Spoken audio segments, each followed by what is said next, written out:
તો સુરતમાં ચેઇન સ્નેચરો બેફામ બની ગયા છે। સુરતથી આલા મહત્વના સમાચાર સામે આવ્યા છે, જ્યાં સુરતમાં ચેઇન સ્નેચરો બેફામ બનેલા જોવા મળી રહ્યા છે।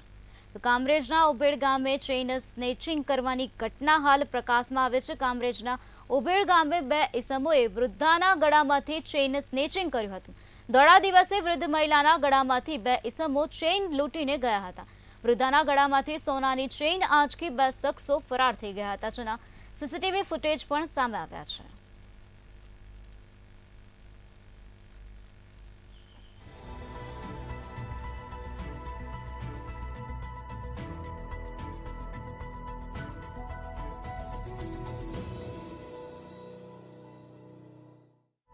જોવા મળી રહ્યા છે કામરેજના ઉભેડ ગામે ચેઇન સ્નેચિંગની ઘટના બની હતી। બે ઇસમોએ વૃદ્ધાના ગળામાંથી ચેઇન સ્નેચિંગ કર્યું હતું। તો સોનાની ચેઇન આંચકીને બે શખ્સો ઘટના સ્થળેથી ફરાર થઈ ગયા હતા, ત્યારે આ સમગ્ર ઘટના ત્યાં લાગેલા સીસીટીવી કેમેરામાં કેદ થઈ હતી।